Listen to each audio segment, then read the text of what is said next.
Singapura memperluas perannya di pasar emas global dengan membuka layanan penyimpanan cadangan emas bagi bank sentral negara lain. Layanan tersebut akan mulai tersedia melalui Otoritas Moneter Singapura atau MAS pada Oktober tahun 2026. Selain menyimpan emas secara aman, bank sentral asing juga dapat mengelola cadangan emas mereka secara aktif dari Singapura. Saat ini, kapasitas penyimpanan emas komersial di Singapura telah mencapai lebih dari 2.000 ton. Pemerintah Singapura juga berencana membangun sistem clearing emas over the counter melalui Bursa Efek Singapura pada akhir tahun depan. Langkah ini diharapkan semakin memperkuat posisi Singapura sebagai pusat perdagangan dan penyimpanan emas di kawasan Asia.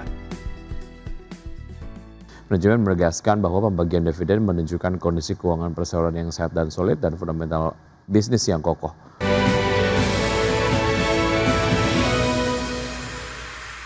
Ya, pemirsa, terima kasih. Kita berlanjut ke informasi berikutnya. PT Fafros atau Pafros Tbk menyepakati pembagian dividen tunai sebesar 4,12 miliar rupiah dalam RUU PST tahun buku 2025. Ya, nilai pembagian tersebut setara dengan dividen payout ratio sebesar 15% dari laba bersih tahun 2025. Manajemen menegaskan bahwa pembagian dividen menunjukkan kondisi keuangan perseroan yang sehat dan solid dan fundamental bisnis yang kokoh. Hal tersebut sejalan dengan kinerja keuangan perseroan yang berhasil mencetak laba bersih sebesar 27,4 miliar rupiah di tahun 2025, tumbuh 109% dibandingkan dengan tahun sebelumnya. Raihan laba tersebut didorong oleh pertumbuhan penjualan hingga 2 digit dan keberhasilan strategi efisiensi operasional. Sementara itu untuk tahun 2026, manajemen optimistis perseroan akan kembali mencetak pertumbuhan profit pada tahun ini yang tercermin dari kinerja perseroan pada 3 bulan pertama tahun 2026 yang kembali mencetak pertumbuhan laba bersih signifikan sebesar 112,86% secara tahunan.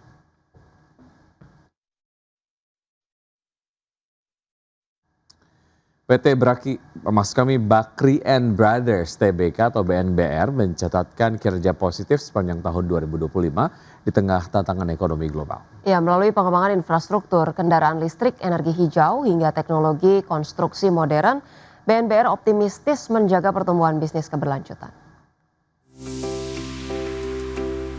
PT Bakri and Brothers Tbk mencatat pendapatan bersih sebesar 3,74 triliun rupiah pada tahun 2025.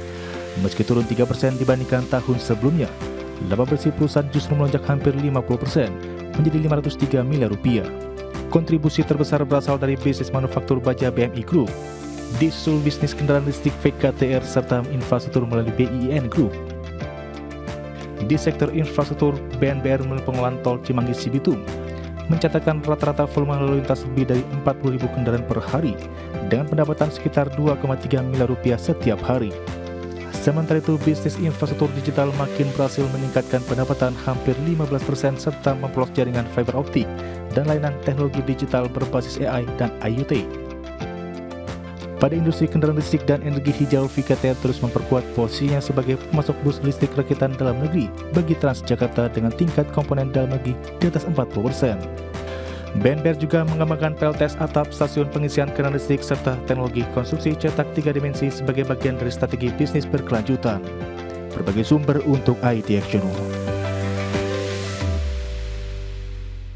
Pemirsa, COO BPI Danantara Doni Oskaria mengungkapkan bahwa pembelian kembali saham atau buyback ini merupakan aksi korporasi yang normal dilakukan oleh emiten di pasar modal termasuk emiten BUMN. Selain itu, ia juga menyebutkan bahwa aksi buyback saham sebagai salah satu upaya menjaga kepercayaan investor dan mendukung stabilitas pasar modal di tengah volatilitas yang masih terjadi di pasar keuangan.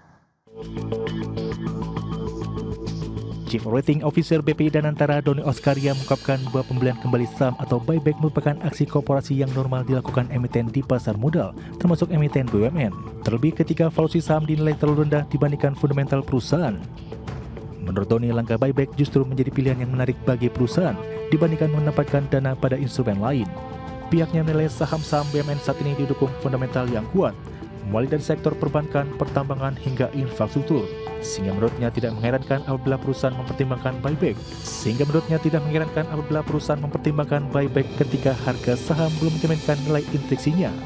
Doni menegaskan bahwa kondisi fundamental perusahaan-perusahaan plat merah saat ini masih solid. Buyback saham juga sebagai salah satu upaya menjaga kepercayaan investor dan mendukung stabilitas pasar modal di tengah volatilitas yang masih terjadi di pasar keuangan. Ia menyebut akan sangat disayangkan apabila saham perusahaan dengan fundamental kuat diperdagangkan pada valuasi yang tidak mencerminkan kinerja sebenarnya. Sebelumnya pada awal Juni, wacana buyback saham BUMN menjadi bahasan utama antara pimpinan DPR RI dengan pemerintah dan himpunan bank milik negara atau Himbara. Wakil Ketua DPR RI Sufmi Dasko Ahmad mengatakan pembahasan buyback saham BUMN terutama untuk saham BUMN dengan fundamental kuat dilakukan di tengah situasi pasar global yang turut mempengaruhi pergerakan saham emiten BUMN. Berbagai sumber untuk IDX Channel. Pemirsa, saham SpaceX melonjak 19% dalam debutnya di Nasdaq pada Jumat 12 Juni 2026. Hal ini mendorong nilai perusahaan melewati 2 triliun dolar Amerika Serikat dan menjadikannya perusahaan Amerika Serikat terbesar ke-6 berdasarkan nilai dan menjadikan Elon Musk sebagai triliuner pertama di dunia. Investor langsung memanfaatkan kesempatan untuk mendapatkan sebagian dari kerjaan Musk yang luas yang meliputi oleh roket satelit dan juga AI setelah IPO senilai 75 miliar dolar yang memecahkan rekor. Lebih dari 510 juta saham senilai sekitar 84 miliar dolar berpindah tangan meskipun SpaceX saat ini tidak menguntungkan dan hanya menghasilkan sebagian kecil pendapatan yang dihasilkan oleh raksasa teknologi dengan nilai serupa. Adapun saham SpaceX berakhir di level 160,95 dolar per saham dan meningkatkan nilainya menjadi 2,1 triliun dolar Amerika. Kenaikan ini mendorong nilai pasar SpaceX melampaui Broadcom, sementara itu Amazon berada di urutan berikutnya dengan nilai sebesar 2,6 triliun dolar Amerika. Terima kasih Anda masih bergabung sama kami. Pemirsa, PT Daya Inti Guna Yasa Tbk siap membagikan dividen tunai sebesar 40% dari laba bersih tahun 2025 atau setara dengan Rp17,62 per lembar saham. Ya, keputusan pembagian dividen ini menjadi yang pertama kali dilakukan sejak perseroan mencatatkan saham di Bursa Efek Indonesia. PT Daya Inti Guna Yasa Tbk mengumumkan bahwa para pemegang saham telah menyetujui pembagian dividen tunai sebesar 40% dari laba bersih tahun buku 2025, setara dengan Rp17,62 per saham. Direktur Utama Perseroan Edwin Ceah mengatakan kondisi ini menandai pembagian dividen perdana Perseroan sejak mencatatkan saham di Bursa Efek Indonesia. Ia menilai keputusan ini didukung oleh kinerja tahun buku 2025 yang mencatat laba bersih sebesar Rp1,1 triliun dengan pendapatan mencapai Rp7,9 triliun, tumbuh 16,7% dibandingkan tahun sebelumnya. Manajemen menyatakan pembagian dividen mencerminkan kekuatan fundamental bisnis perusahaan serta kepercayaan para pemegang saham terhadap kemampuan eksekusi dan pendekatan pertumbuhan jangka panjang yang terus dijalankan secara disiplin. Adapun dividen akan dibayarkan kepada pemegang saham yang tercatat dalam daftar pemegang saham Perseroan per 24 Juni 2026 dengan tanggal pembayaran dividen ditetapkan pada 10 Juli 2026. Dengan telah terpenuhinya kewajiban penyisian cadangan wajib pada 2025, Perseroan kini memiliki fleksibilitas yang lebih besar dalam mengalokasikan modal. Manajemen menyebut hal ini memungkinkan Perseroan untuk menyeimbangkan antara return bagi pemegang saham dengan investasi berkelanjutan untuk mendukung ekspansi dan prioritas operasional pada masa mendatang.